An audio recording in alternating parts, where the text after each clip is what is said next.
Two bits of contact there. I'm not sure if Coco was slow on the apex, and there goes the Alfa Romeo. Thanks very much. I'll take those, mate, if you want to mess around. Yeah, buy one, get one free there for Alfa Romeo, wasn't it? Side by side, they still run.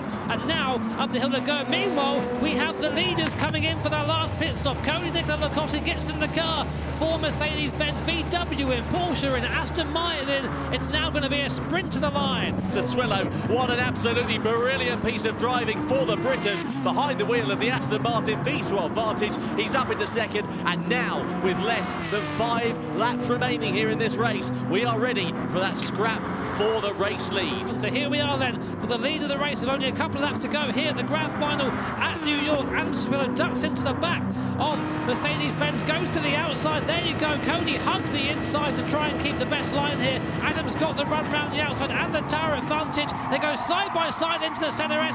Adam's got the best run, though, is on the inside for the right. They squeeze each other. You don't need to be doing this, lads. You don't need to be doing this, Cody. Aston then forced to the outside, and Cody holds the lead. But here comes the straight, though. This is where the Aston is very strong, and Cody knows that. He goes defensive. Aston has to pull to the outside. Sassuolo has to go to the outside, down into turn 4. Does he go late on the brakes? No. He opts to try and get the switch back through the left-hander, but Cody perfectly parks that car on the apex. He does an absolutely brilliant job of defending. We saw that in Fuji. We saw it. We've seen the battles going on between these two drivers. They've got history here this afternoon, and history is going to be made here in the Grand Final as well. Cody Lakowski in the Mercedes-Benz in the race lead. He goes defensive. Adam Sassuolo in the Aston Martin is going to try and take it down to the first corner. Is he going to think about it? It's not close enough. The Lakowski defends. Aston Martin attacks once again into the centre S. He's not quite close enough through into that left-hander.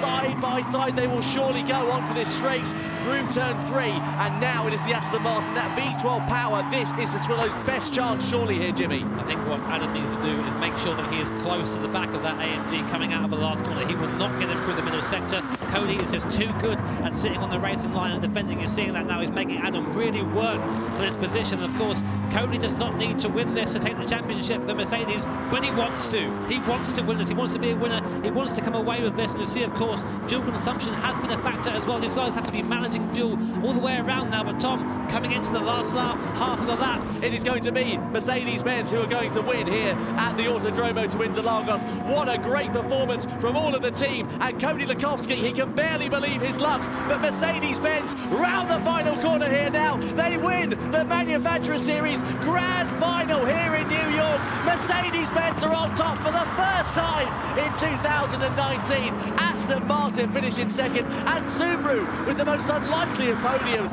in third place here at New York, and side by side between Volkswagen and Jaguar for 5th place, and Jaguar get it on the line surely against Volkswagen. No, not quite, they don't. 2/100ths of a second separating those guys. What an absolutely brilliant race here in New York.